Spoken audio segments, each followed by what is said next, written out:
and no one's going to do it for you. That's the harsh reality that I learned 5 years ago, is that, I got given a phone and a laptop and it was like sink or swim, go and build a market and see what you can do. Fair enough, I didn't make the business any money, but I think the difference for me was just my attitude.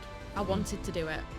I had a real hunger in me that was like, go and get it. Like, I set myself some really good goals, and I think having a clear vision of your goals and what you want to do is so important. I set a goal to do 50k a quarter. That was minimum. Like, I had to do that, and I did it. It's having something to work for and being like, right, well, I know what I need to do, so let's go and get it. Welcome back to another episode of the Recruitment Mentors podcast. I'm your host, Hisham Azuz, and on this week's episode, I was joined by Allicia Birch from Anderson James Group. All you need to know about this story is for the first 3 years of Allicia's journey in recruitment, she billed 20 grand in a year. She joined the Anderson James Group and back-to-back become their top performer, billing over 200 grand in her first year and over 300 grand in the second year. And we dug into exactly how that happened, what changed, and it was complete honesty. I absolutely love this conversation. I think you're going to absolutely love learning from Allicia. Enjoy the episode. Allicia, welcome to the podcast. I'm so excited to be here. Thank you so much for making the trip. It was worth it. I love London. Love it. No, honestly, thank you so much. Really looking forward to unpack this journey that you've been on. Yeah, it's been wild. Yes, it's been an interesting one. So just to get straight into giving everyone listening just a bit of context. So you've been in recruitment for just over 5 years. Yeah. Always in the same industry, which is residential. You've always done dual desk, but from what you shared with me, it has mainly been perm, but then there's might be been like 10% of your billings that have been contracts. Yeah, mainly. So the last 2 and a bit years, you've worked at AJ. Yeah, unreal. Yeah, with Big James Layton. Obviously, he's been on the podcast. And then before that, you worked for 2 different brands. But I think where you've really kicked on has been the last 2.5 years with AJ, right? Yeah. And I think I've got here. This is a crazy thing that I am looking forward to digging into this, right? So let's just get to it, right? So before you joined James and his business, your best year was 20 grand. It's fucking so embarrassing. I can't swear, can I? Yeah, no, it's fine. You can swear, but embarrassing. This is the thing. It's like I didn't make any money for 3 years, so I kind of like write that part of my career off, like it never happened. Like like a bad. But I'm gonna make you relive parts of it, unfortunately, today. Wait. So sat down with James. He's like, best year so far, Allicia. You know everyone. You're well networked, and like, 20 grand. He couldn't get over it. But obviously, what you've then gone on to do is hold the top performer title in the last 2 years. Yeah. Something to be super proud of. I'm fending them off now. Yeah. First year at AJ, you did 240 grand. Second year, 360. Yeah. And I think the split, like you said, right, pretty much 90% of that has been perms and then 10% has been contract. So, and then now you are a business development director. You climb the ranks, and we're going to dive into all of that today. So absolutely buzzing. So where we always like to start is £1 million question. So we'd love to get your take on what does Allicia think are the common characteristics and traits that make up a highly successful recruiter in today's market? Let's start there. For me, I think the key thing is authenticity. You've got to just be yourself. Like, there's a real, for me, I know there's people out there that don't like me. And I know there's people out there that do like me, but I couldn't care less. Like, the ones that do like me and the ones that don't, you don't speak to. And I think that a lot of people in recruitment in general are so bothered about everyone liking them. And that was me. Like, I remember when I came to James 2.5 years ago, and I used to like think the sun shined out of like loads of people that treated me badly when it came to the market. And I was like, this person's amazing. And James was like, no, they're not. Like, what have they done for you? And I was like, oh yeah, actually, to be fair. And it's valuing yourself, having real honesty and authenticity in what you're doing, and don't ever change yourself for someone, because the reality is they're probably not going to like the version of you that you're trying to be, and they might not like the version of you that you are, but it's less exhausting being yourself and just being, the person that you want to be in the market and spreading that right message that aligns to your values. So the moment that I stopped trying to make everyone like me and started being a bit more, cutthroat as such, I did better. That was kind of when my career rocketed, was when I stopped wasting time on people that didn't have time for me. Yeah, fair. No, yeah, just start valuing your time. So what was Allicia doing to only build 20 grand a year? Like, because you was in it for a lot. Well, because we said this, didn't we? Like, Yeah. what was going on? Like, what looking back now, what is it that you was? It might have been just what you just said, but what do you think you was doing that resulted in that type of performance? I was enjoying the job too much in the sense of the social aspect of it, like not the job of recruitment but the job of building a market. I was out there all the time meeting. It gave me a real good foundation to meet people, which is like, side note, key thing about the job. Like, relationships are everything. But it just gave me 3 years of just networking, meeting people, understanding the market. Like, I knew everybody, but I just didn't know how to make the money match. So I'd sit there and, like, I could spring people. Like, in the interview with James, I was, like, springing people off my head, like, this person. He was like, how have you built 20 grand? I was like, I don't really know, to be fair. Like, I just didn't see the money, and I also didn't value money as much. I wasn't as bothered about it. Whereas, you know, I wasn't around people that were doing that much anyway. The company as a whole was quite average. So as soon as you take yourself out of that and plop yourself in an environment where everyone's really high performing and there's a bit of like people around you that are making loads of money, you're like, shit, I need to do what they're doing. And it just gave me the kick up the backside that I needed to just get that mentality. And at the time I had a manager called Rick when I joined Anderson James, and I had this breakthrough, and we always talk about it because it was just iconic. And from then on, it was like an understanding that, you know, he was the one that was like, just be yourself, do what you know, but these are the things that you need to do to get there. And James and Rick have always been really, really supportive of, you know, it might not be the right way to do it, but it's my way of doing it. And, you know, it's kind of worked. But the 20 grand thing, I can't even get over it now, because I'm like, if I'd have joined James 5 years ago, I'd have probably been a millionaire. But so, like, you know, you said around I was meeting people, building my network, building relationships, which is such an important part. So, like, that's amazing. But what was it that you think that you couldn't quite get right to, like, and do deals, and like what was you struggling with in terms of the matching? Why didn't that quite work? That just wasn't at the forefront of my mind. So, like, say for example, you've got a really good candidate, you've got a job. Immediately now, in the position that I'm in now, if you gave me a job, I could give you 3 people off the top of my head. I'd be like, they're perfect, boom, in. Like, I could do it in 5 minutes. Whereas then, like, someone gave me a job and I'd be like, I knew hundreds of people. I was like, who is that person? I just couldn't do it. And I don't know why I couldn't do it. But I wasn't also encouraged to do it. I was very much left on my own, sink or swim. You know, I was out the office 4 days a week meeting people. My manager, who I love dearly now, he's great, was running his own desk and billing his own stuff. And I just didn't really have the TLC to get me there, which I think's made me realise massively that your environment is so important to your own success. Like, as much as everyone's like, you know, you want to work for yourself, and I don't.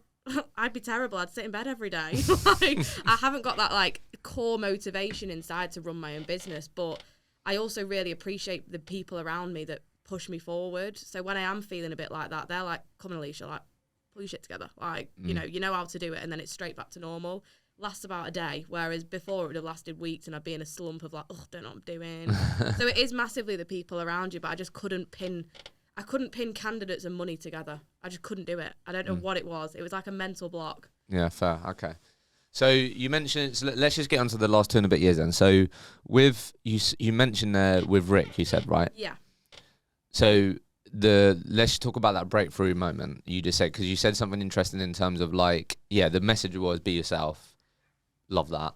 But you said, but do these 1, 2, 3 things. What were those things? So when I actually interviewed, James and Rick were like, you know, it's a big risk. She's only billed 20 grand. Like, we take it as a massive, like, wild card. But then I was like, the mentality, I'm going to prove to everyone that I can do it. And then when I went in there, the thing with Anderson James is that they're massive on training, which I'd never had before. So I'd been left to it, and then I'd come here and it was like, right, you've got someone listening in on your calls, and I remember his name's Barham, and I've got PTSD from it. He was like whispering in my ear with one of my clients. I'd never spoke to this person before, whispering in my ear, telling me, and I couldn't stop speaking. Telling you like what to say? Yeah, couldn't stop speaking. Didn't let the client speak. He was trying to tell me that he didn't have time for me. I just would not let him say it. And I was like, so it was just horrendous. And I remember going into Rick and James like crying, like, I can't do it, you're trying to change me. And Rick was like, what are you crying for? We're not, like, go back to what you know. And the key thing that James always told me is like meeting everyone is, that's but I'd always done that anyway. So that was really, really easy. Rick had always said, you just need to understand your market. Like mapping your market out is so important.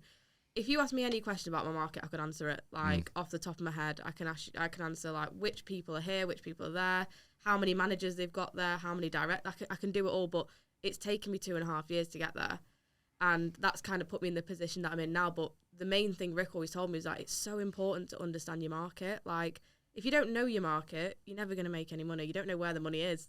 So he was always like, we're not trying to change you, but we're going to give you all this information and pinpoint bits that you want to take out of it. So the key thing for me was planning that I took out of the training that we had.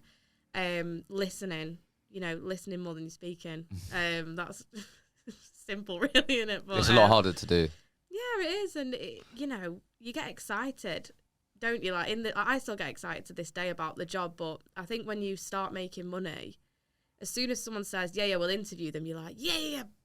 And it's like, you just need to shut up and just take a step back and don't get excited about the little things. You then put yourself on a point where you're like, you've already forecasted it and spent the money in your head. So if I'd have done that when I first started, I'd be thinking, oh my God, I'm going to buy a Bentley and a Birkin bag. Oh my God. And then the reality is it's not like that. Because then they drop out and you're like, oh shit, like, a bit wasted. And you can't manage your emotions very well. Like Rick's always taught me manage my emotions. James has always taught me manage those are the key people that have shaped my career at AJ. I've got a new manager now called Marcus and he's great, but I think that a lot of the foundation of what I learned was from my time with Rick and James because they gave me the attention without micromanaging me, which was massive for me. So I just want to focus on market mapping for a sec because that's clearly being really quite important. Yeah, really important. So for anyone listening then, one, like when you say understand your market, like what do you mean by that exactly? So the way I do it, might be a bit dated, let's say, but it's on an Excel spreadsheet. So every single company in my market, I've got on an Excel spreadsheet. I've got every CEO, regional director, divisional director, manager. I've got everyone on there. So if I ever I move it around as people move. And it's quite a manual way of doing it. People might listen and think that's so pointless and really hard. But it's always worked for me. When companies go into administration, I highlight them red. Like, that's how my brain works. But mapping your market out. So every company will have, in my market in particular, it'll have like a CEO, a director, multiple divisional directors. I think it's usually 4 or 5. Underneath them, they'll have like managers. Underneath them, they'll have, mid-managers and stuff like that. So in any given business, there's probably about 50, 60 people that you can go for. If you're splitting it divisionally, it's completely different. But understanding who the person to speak to for each thing is so important because looking long term, I mean, we've just started a blue collar division across Northwest Yorkshire and the Midlands. We've never really done it before, but the fact that we all know our markets really well on the team has made it really, really easy for people to come in and go, right, these are the people that I need to speak to. But actually understanding when you hear of a name that's moving, you automatically know where they've come from. So you can, there's your leads, or there's a candidate who's looking, or immediate, it depends what the situation is, but one person's name leads to so many different things. And I think, James has always told me about this, but there's one person knows 5 people on average that will be valuable to you. So you need to understand who they know. And that's how I map my market out, basically. I had contacts in each company. I said, who do you know? They'd give me 5 names, give me the numbers. I'd ring them. Well, that person. Oh, yeah, straight away, walls down. Like, they're not hiding anything from you because you've found common ground. And so I map my market out by finding people's weaknesses. Like, oh, I know this person. Oh, yeah, well, we did this together. So I think the main thing for me in mapping your market out is having something in common with someone, whether it be a hobby, whether it be a contact, whether it be someone. Everyone wants something from you. If you're going to go into a phone call with someone and you're mapping your market out and understanding who works where, you need to build trust with that person. So when you ring them, first of all, you're not going to ring them and go, hi, I'm Allicia. just a quick one. Who works with you? Who's your boss? Like, they're going to be like, go away. Like, why would I tell you that? It's like, if someone rang me for my bank details, I'll give it to them.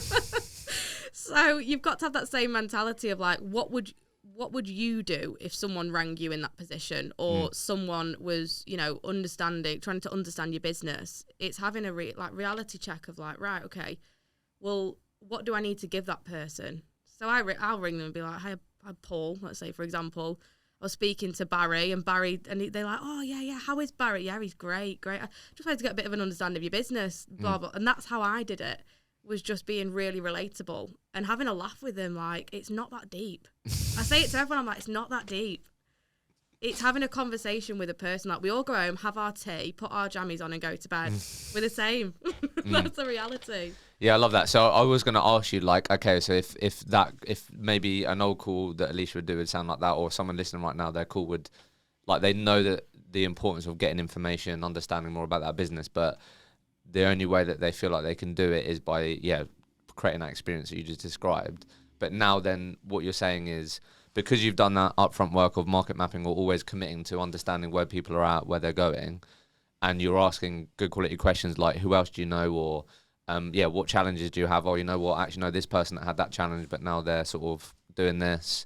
So you're saying now the calls would sound more like, hey, Allicia, look, I spoke to this person who said that they know you, or like, is that basically what you lean into? Is just like basically using other people? It's 100% name dropping is the key. And people think that you're being cheeky doing that. But I speak to a lot of, you know, chief execs, directors, and I guarantee the person that I name drop them to isn't going to ring them and say, oh my God, Allicia rang me and said that she spoke to you. They're not going to do that.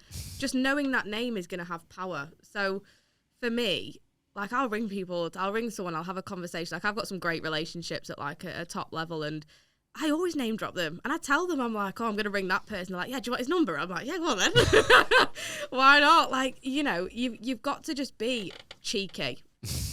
And that's the best way to do it. Like, the worst thing someone's going to do is say no. That's I'm fine with that. Like, rejection is in my blood. Like, it doesn't bother me. So you've got to have a really thick skin. Like, one thing I think when people get into the industry is like, oh God, what if they say no or put the phone down to me? Like, trust me, after 5 years, I've had enough phones down put on me. Longer, actually. Dating. You know, when people don't want to go on a date with you, what do? Move on to the next. Who cares? Like, it's not a big deal. And that whole thing I'm saying, it's not that deep. It isn't. Like, you know, if you ring them and have a bad call, they're not going to go, oh my God, 2 years ago, she rang me. It was terrible. They're not going to say that. They're not even going to remember. They're going to be like, oh, that was a bit shit. We'll see you later. Like, yeah, I think we've all got stories like that. I've definitely got a story. I always remember it. Like, it ended up being one of my best clients who I did like 5 deals with. But my first interaction, right, with this guy, it was so embarrassing. Like, I knew that it was a company that was like always hiring these things. And during like a BD sprint or whatever, called his mobile, didn't get through, left a voicemail. Didn't do a good job of like writing a note of like that I did that, or I didn't have his number saved or whatever. So I got a call back, and like I just couldn't for the life of me figure out who the fuck it was. It's like I got a missed call. Oh God, I know. And I was like, who is this guy? You know, when you're on the phone, you're trying to give like stall, and you're like, yeah. And then anyway, it was just terrible call. And afterwards, when the call ended, I was like, oh my God, it was the guy that I've put on my dream client list, because I know they're in my patch, they're hiring all the time. And I just made him feel like I don't even know who I'm calling. Do you know what the worst thing was? I had one of these the other day, and it's someone that I know really, really well as well. He was like, hi, you're right. I was like, hi, yeah, you're right. And the whole thing was just really awkward. And it must have been like 10 minutes after he's like, during the call, he goes, it's Rob. And I was like, oh God, yeah, hi, Rob. And I still couldn't picture who it was. But like, I think we've all got those stories, and like that happened. But then 3 months later, became like I was his guys to do his deals, even though, so like I get that, we all have stories like that, so I understand what you're saying. So basically advice there then is, I don't think there's anything wrong with like having a spreadsheet or whatever. It's not old school. I think it's like if you're listening right now, better than a pen and paper, let's just 100%. So like if you're listening right now, and like Alicia's saying, if you were to get asked who are the key players in your market, or like just some key bits, high level stuff around your market. If you're not able to answer that, you're going to always struggle to really hit the numbers that you want to. And just quickly also, like, I think, although, Excel spreadsheet, but like that's a really great visual to be able to, like, if you can just go into a document and just like see things. You can't fucking see that on LinkedIn. Like that'd be really difficult to like see all in one place. You're seeing it all in one place. So I don't think that's old school at all. I think it's just a smart thing to do. And if you're listening and you don't have anything like that, you just relied on LinkedIn, these things, it's different. I see a lot of value in that. Shout me, I've got a template. Nice. But I think like one thing that just from that, like, spin off of what you said is like, if someone asks you a question about the market, knowledge is power. Like, credibility will get you further than anything in the world. You could not make any money, but no, point proven. I didn't make any money, but I knew everyone. How did I know everyone? I was just name dropping. I was like, oh, I know this person, this person. Knowing people is your biggest strength, and relationships will be. You can do any job. I could do any job in the world, and I know that just because I know how to build relationships. Like that's all the job is. Like it's not as complicated as people make out. It's easy and it's fun. You can go out, like, once you get to a level where you know everyone, you're out on your lunches and your golf days or whatever. I don't do golf days, let's just start. I don't do those. I don't do football or anything like that. But that's when it gets fun. Hey everyone, a real quick one from me. This podcast would not be possible without our amazing podcast partners, Vincere and Sourcebreaker. Because you listen to this podcast, you're able to get your hands on exclusive savings on both of these award-winning products. If you're a growing recruitment business, you have to check out Vincere, who are an all-in-one operating system for your growing recruitment business. With Sourcebreaker, if you want to make sure that all of your recruiters have the best tools on the market to stand out and beat their competition, then you have to check out Sourcebreaker. Use the link in the show notes, in the comments below, and you'll be able to get yourself exclusive savings on these amazing products. So let's talk about this first year then, because that like is completely like a different year for you, right? Yeah. So what else? So we're speaking about market mapping, speaking about building relationships, knowing people, name dropping these things. Like what else do you think that you did that year that was totally different to when Allicia was doing the numbers before? Like what else did you really lean into, become good at in hindsight looking back? I mean, I could do one of those wanky answers like manifestation. No, to be fair, it was just work ethic. Really? I was, I did 5 hours on the phone every day. Like would always want to be the hardest working person in the room. And I think that probably the first year I was proving a point to everybody. I was making a point of being like, I do deserve to be here, because everyone was so high performing and still is. That I wanted to be in that circle. I was like, I want to be in that circle where, like, you're highly rated. And I think probably the one thing I didn't do right was doing it for myself. I was doing it for external validation, which I crave on a regular basis. I've got major issues with it. But it was just work ethic. You can be a busy fool. That's one thing that you don't want to be. But when you understand the job role and are mapping your market out, which I already did, but I continue to do, you will be the busiest person in the room. You're always going to be, it's just building relationships with people so that they can give you the information that you need. So say, for example, you've got a candidate, you're on the phone to him for 10 to 15 minutes. You can find out where he's interviewed, who else he knows, 5 people he works with, who his boss, like all these things are going to be key for you. But when you're just trying to pull as much of that information as possible, it's very easy to do 5 hours on the phone, 4 or 5 hours, 3 hours, whatever it may be. Now I can do an hour and a half on the phone a day and book 7 interviews. That's what happens when you kind of do the hard work at the start. But it's that initial foundation of you've always just got to have a really, really good work ethic, and no one's going to do it for you. That's the harsh reality that I learned 5 years ago, is that, I got given a phone and a laptop and it was like sink or swim, go and build a market and see what you can do. Fair enough, I didn't make the business any money, but then I came here, got the right tools to build the house, and here we are living in a mansion. Like it's nice, but I think the difference for me was just my attitude. I wanted to do it. I had a real hunger in me that was like, go and get it. Like, this is what your life could look like. This is what it looked like currently. I was driving. I remember it so clearly. I had £36.74 in my bank account when I joined Anderson James. Like, that was it. That was my first day. I had £36.74. I was driving a Vauxhall Adam, red, absolutely battered. It was horrendous. It had, like, a checkered ceiling, and my partner always said, he was like, when you flip the car, when you crash, you can play chess. And it's just like, it's always stuck with me, like, and that was just like, and I was do you know what? I was happy with that for age. That would have been absolutely fine. But then I joined Anderson James, and they were living. I was like, this is what I want to be a part of, like. But that's what happens when you surround yourself with high-level people. You are a product of you're an average of the 5 people around you, or whatever that saying is. And I didn't believe it until I saw it. And then I was like, right, I need to get into this circle. And that's when, it's little milestones. It's like, you get your first commission, it's your first designer bag, it's your first nice car. And those little things keep you going. But I set myself some really good goals. And I think having a clear vision of your goals and what you want to do is so important. I set a goal to do 50k a quarter. That was minimum. Like, I had to do that, and I did it. And it's like, this year I'm like, I've got to do 100k a quarter. I'm like, you know what I mean? It's like your goals increase as you increase. But I think having clear goals is really important. I think also having a great work ethic is the most important thing. You've got to have something. It's having something to work for. So you've always got to have a clear vision of what you want, and the work ethic comes from there. I mean, mine comes from a bit of a different place, like, but we've all got a story behind us and a reason for going to work and a reason for wanting to make money, and it's having a clear vision of that and being like, right, well, I know what I need to do, so let's go and get it. Yeah, I always like the saying, like, you can't be what you can't see. Yeah.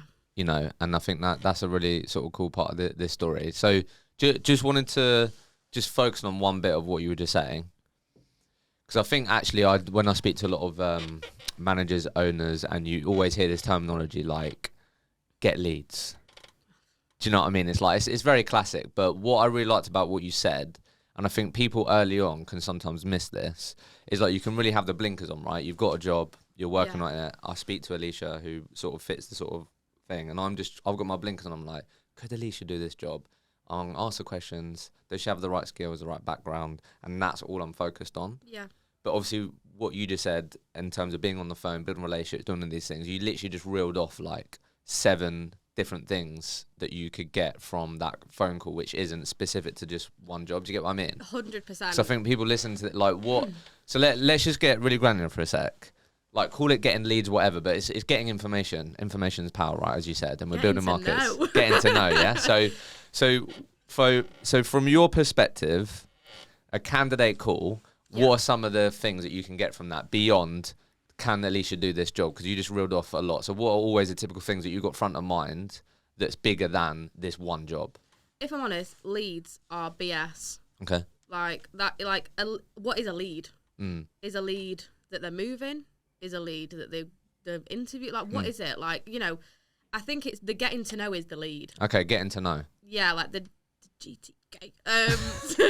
But so the getting to know someone, it's like, so what's the family life like? What do they do outside of work? When they're ringing you, are they walking the dog? What dog have they got? Like, that's it. Those are important things, because then I think the daughter's getting married or whatever, like, and then you go, how was the wedding when you next ring? Little things like that are key. So getting to know someone on that personal level is absolutely massive. Have they interviewed anywhere else? Yeah, it's important, but is what it is. Who do they work with? Do they actually enjoy their job? Where are they?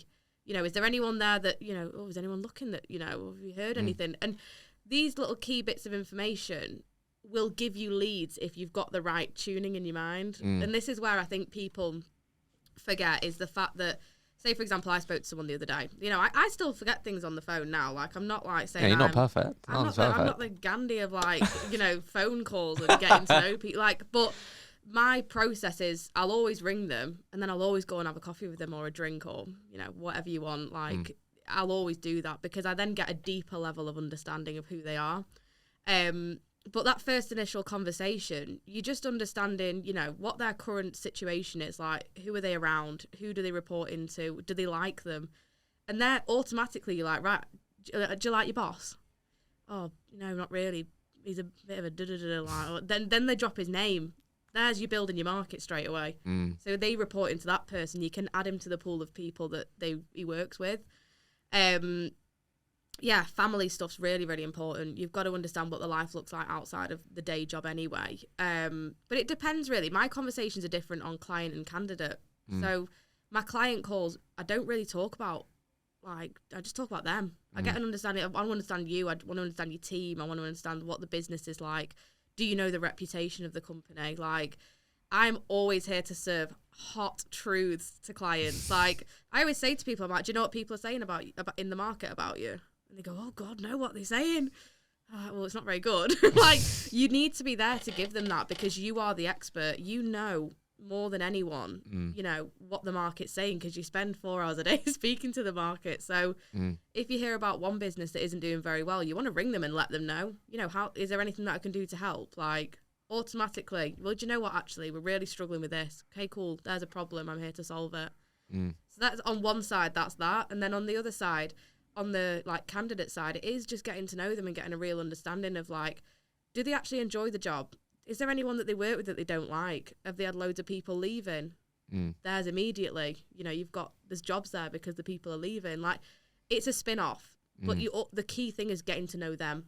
And once you open once that wall of trust goes down, you know, they actually trust you, they've let you in, it's like a floodgate. They'll tell you anything.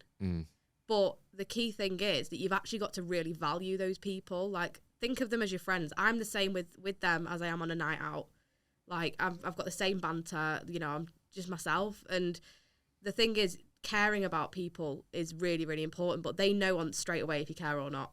They're like, it's like Jedi mind tricks. Like, they know if you don't care, and they know if you're just after the money. Just a transaction, yeah. Yeah, and that's where you'll fail every time. And that's where I probably failed 3 years ago, you know, was the fact I was like, I wouldn't say I'm focused on the money, but it's like surface level. It's like surface level relationship. Yeah, it was just like relationships. doing the job. Like, but I think because I built some great relationships from it, it got me where I am now. But at the time, it was never a financial thing. So I actually got to know them on a real level. Like, they were people to me. I didn't want anything from them. They didn't want anything from me. Like, well, you weren't delivering anything to them, mate. Oh God. Talk about salt in the wound. So, it's fucking true. I know. But that's what I mean. Like, you know, when you take that out of it, you actually get real, genuine connection. Yeah.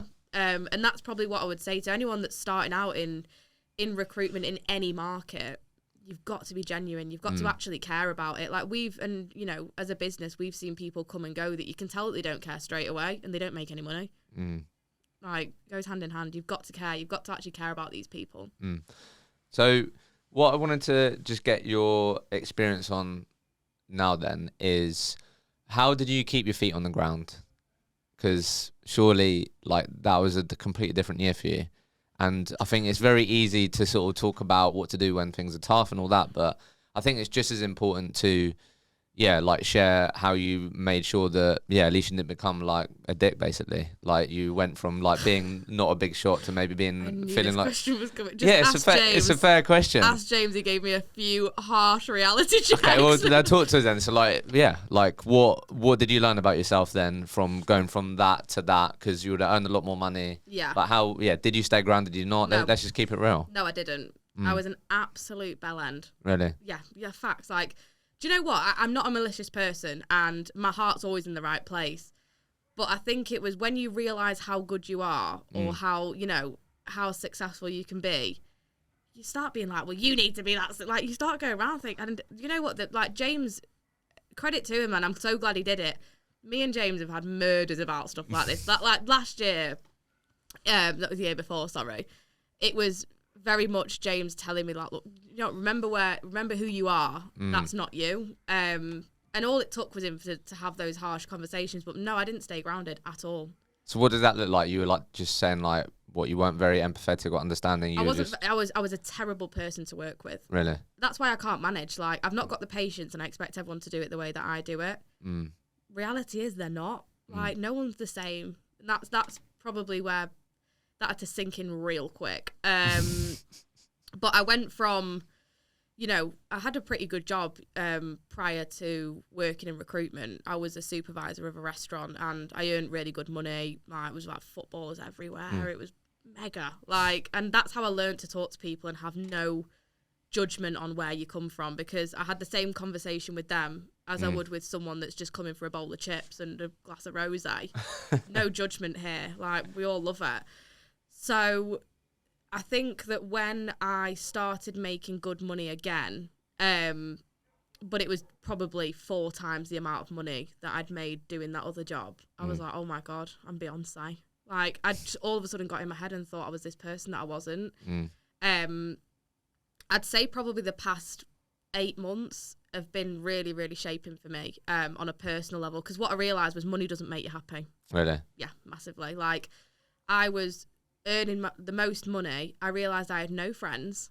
I had no one, like, I had no genuine, like, I had my partner, but I had no genuine relationships. Like, but I had this money that I wanted to enjoy, but I didn't have anyone to enjoy it with. And I think that was, like, a really big realisation for me that, like, don't get me wrong, like, I'm only 24 now. I'm 25 in a month. Shout out to me. Big 25. Big Yeah, like you're 25. no like life expert here, but you're just being real. You're just being honest in terms of the things that you've had to learn about yourself. I was really lonely, and I think that working in a sales job when you are young is great, because you can earn great money, great foundation, buy yourself a house, buy yourself a nice car, whatever the hell you want to do. But I was lonely, and I was sad. I used to just like go home and cry, like, and that's like the reality of it, is the fact that, you know, everyone wants money, but when you've got it, you know, unless you've got yourself and you know yourself really well and you're really happy and you've got a good life, you're not going to enjoy it. So I was rich and miserable, and, you know, didn't have real friends to enjoy it with. And, you know, I'd like my family, yeah, they were great, did some nice things, but you want your friends, don't you? You want to like, and I think I've worked really hard last year on building a really solid circle around me of people that actually support me. Because a lot of the times it's jealousy, you know. I'm 24, like earning really, really good money. Loads of my friends are in like, you know, just normal admin jobs, which I love. Like, I loved my admin job when I had it. Like, it's just chill. They don't want that. I love the high pressure environment. Some people don't like, you know, but you go in, like, we'd go to America all the time, like, my partner was there, like, we, you know, we do stuff like that, and I couldn't do it with anyone because they were like, oh no, I don't really have the money. But you realise that when those people see you've got money, they're like, oh, I want to go out for dinner, but I've got no money. Oh, it's fine, I'll pay. Why, like, mug? Like, why would I do that? Unless you actually do it back, I'm not doing it. Like, and I think that was probably the reality, that I was really lonely and I was really sad. And then last year, I worked really hard to, like, and that was my best year last year. But I was having the most fun. I had the best year of my life last year. Yeah, that's mega. Yeah, it was just fun. Like, it was just like I enjoyed it and I did it right. But yeah, money does not make you happy. Facts. It's nice. No, I really appreciate you sharing that and you being honest. Because, yeah, I think, let's be honest, like for me personally, what I can speak about is money. For me, it is about options, like the main thing that I get excited about. So like if I was to write, I want to earn 100 grand and I was to look at that goal, that would make me feel nothing. Yeah. So for me, what I've had to continually get better at and understand is, okay, so if I make 100 grand, what does that actually mean? Well, it means that me and Jess are going to be able to get the home and like take steps towards the life that we want to build. That means something. Yeah, of course. I want to be able to help my parents buy a place in Morocco or whatever, which is their dream. Like you have to work that out. Do you know what I mean? So I've definitely been on that journey. But you are right in terms of, yeah, you might have the most amount of money that you have in your bank account, but if you just feel like you've got no connection with anyone on these things, that's a tough position to be in. Yeah, massively. And I think it all stems back from having those clear goals. Like my goal was financial. So when I had that money, I was like, well, what do I do with it now? Like, you know, I'd set this goal of having this financial goal, but I was like, I don't really know what to do with it. Whereas last year, my goal was to travel. Right. And boy, did I travel. Like, I had the best time. And it's like, I shared some amazing memories with people. And, you know, I think James is, and I'm harping on about James, but James is always like, you know, it's nice having designer things, but that isn't the be all and end all. So the first year that I made money, I was head to toe in designer. I was living. I was like, look at me, Louis Vuitton, like, I like a knob. Like, that's not like you had something that you were like trying to showcase. Yeah, something. like who was I doing it for? Like, that's what I was saying about last year. I did it for me, whereas the year before I was doing it for everyone else. And you know, the designer bags wear thin, literally. Like, the plastic. We're spending, like, I know I've got nothing to say because I've got one still, but, like, it wears thin. You know, the joy of getting a designer bag, like, yeah, you have to get one. Like, that's a fact. Like, in your life, you need to just get one, just as a thing. But, like, you know, getting them once a quarter or once a month because you've got good money isn't realistic, and it's also not a cool thing to do. So let's talk about, like, last year then, and we're talking about that. And like I said, I really appreciate you being honest with us here. So there's one thing, and I was just saying this to the previous guy because he'd been on a similar journey. Like, there's one thing achieving that top biller status, but then I don't know what you feel like, but a lot of people that I've interviewed, they've sort of felt like retaining it is, like, if not harder, basically. Yeah, it is.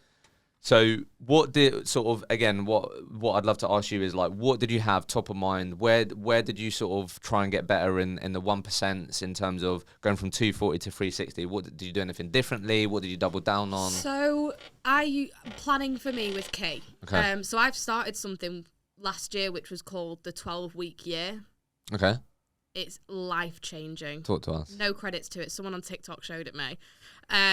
It's basically where you break your year down into 12 weeks. So you focus on quarters instead of the year. Now, it's great when you work in recruitment because 12 weeks flies by, but it's so important. You know, a lot can happen in 12 weeks. So you basically, how do I describe it? So you start off with your goals. What do you want to achieve? For the year? For the 12 weeks. Okay, for the 12 weeks. You have a year goal. You know what your year goal is, but you break it down into a smaller one. That's what I was going to say, yeah. Year goal and reverse engineer it. 12 weeks. So in that 12 weeks, you break it up into, say, Jan, Feb, March. So what do you need to do? What 3 things do you need to do to achieve that goal? Just 3. 3. 4, you can do how many goals you've got. Mine's 3. So I always work in 3s. I don't know what it is with me, like a 1 in 3 ratio of them getting placed.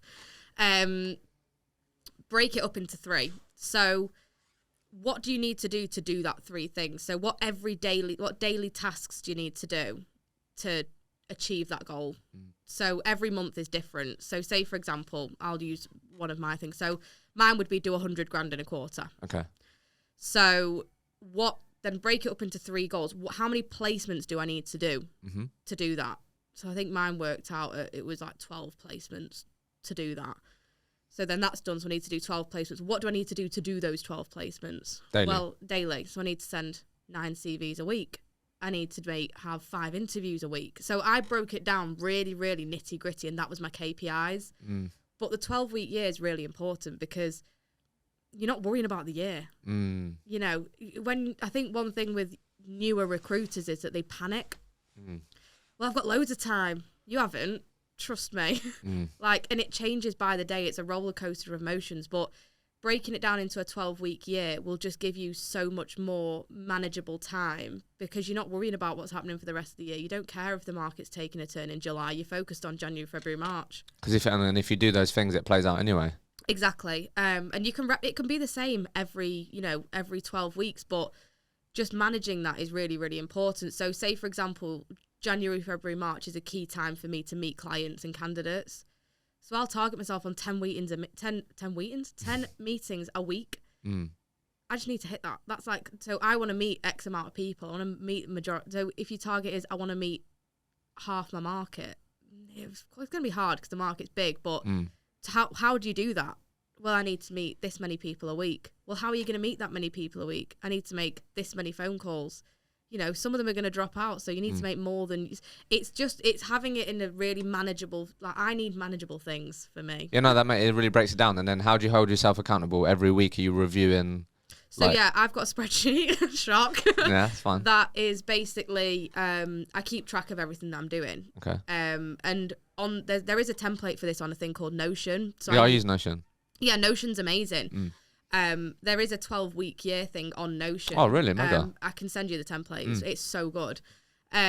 Which basically will hold you really accountable because you track it every day. Have I done that? Oh, shit, no. Like, I don't, to be honest, I wouldn't really...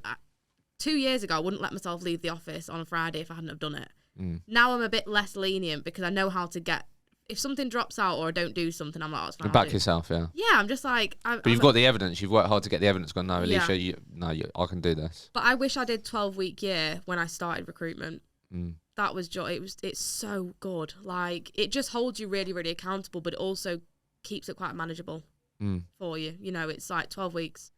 What, like, when you actually realise what you can do in 12 weeks, it gives you the biggest level of confidence. Like, you're like, oh my God, like, I've met 100 people, or I've done this, or I've done, like, you really back yourself even more. But that would be a really, really key thing that anyone that, like, wants to know about that, like, listen, holler, like, it's amazing. Love it. All right. So as we come to an end here then, wanted to ask you, because I know it's something that you're passionate about. We've spoken about organisation, building relationships. So I'm just going to say this, because I don't know, you can tell me what you think, right? Yeah. But, like, when I hear people on podcasts, and even just, like, content that I consume, right? And basically, so because Allicia is a woman that works in construction, Yeah. like, from where I'm sitting, I feel like a lot of people are good at them putting you in, like, a box and being like, because you're a woman in construction. Tits and eyelashes, they say. Yeah, whatever. Yeah, like that must mean that you experience these certain things, right? Yeah. So my question isn't that. It's just like, women working in your market as a female, what has that experience been like? Rather than me being like, oh, has it been challenging for you because you're a woman in construction? You know what I mean? I don't think that's the right way to approach these things. But you share with us what your experience has been. That is so outdated. Like, it depends who you are. If you're a sap and you let people do it, then you're like, that's on you. That's not on anyone else. Like, at the end of the day, you know, yeah, it does happen, but you are in control of that. Like, you need to tell. Like, if someone said to me, right, I was like, said something a bit direct, I'd be like, you all right? Like, I'd make them feel bad about it. I'd embarrass them. You just got to school these people. Like, but I think it's because I back myself a little bit more, where I'm just like, I'm not going to let people walk, or if I want to flirt with someone, I'll flirt with them. Like, it's not the end of, like, you know, you have that banter, don't you, where it's like, I've got a few of my clients that, like, we just have a laugh together. Like, it's dead friendly, dead funny. But it's always professional. Like, there's some people that cross out, like, one thing that I would never do is cross that professional, like, level. For me, like, that's, like, totally out of character. Like, it's just not how I work. Some people do, some people don't. That's fine. Like, no judgment on anyone.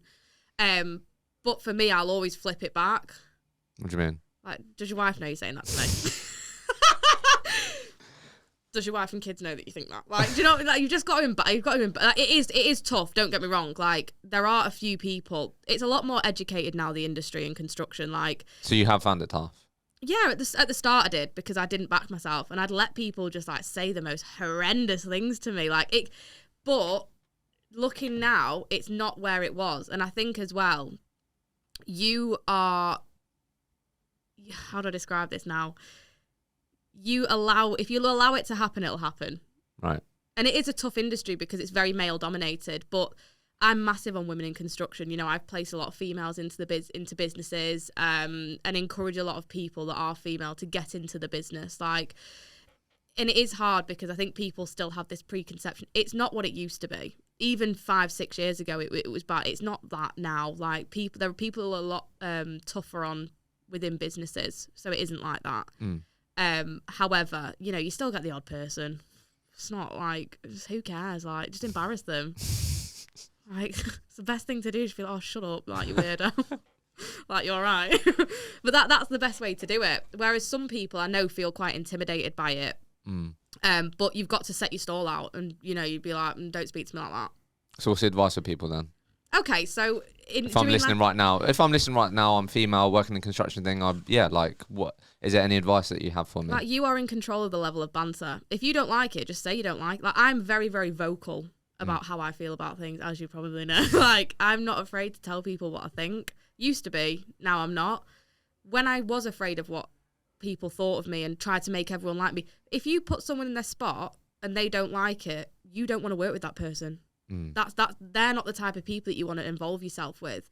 You know, if there's people that are worried about getting into the industry or worried about what people will say, when they do say it, say, oh no, you're all right, see you later, put the phone, never speak to them again. That's fine. Like, you've embarrassed them, so they probably don't want to speak to you either. But you also don't want to associate with those types of people. They're not professional. You're not actually going to get anything out of them, because they'll string you along on, like, a little, like, one of them, hoping that you're going to, like, go and, you know, flirt with them. Like, you're not, so you don't need them.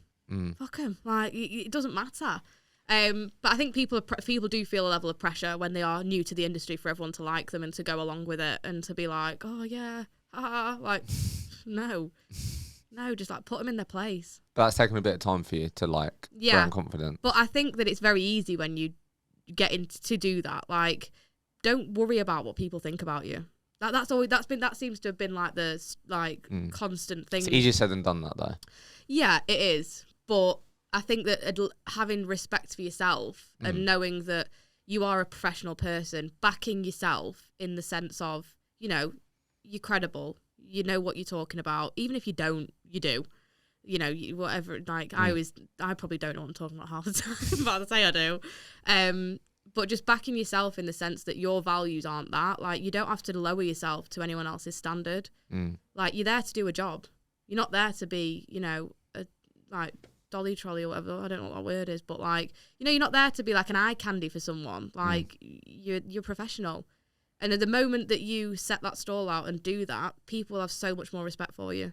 Yeah, fair. Well, look, absolutely love that conversation. It's been great.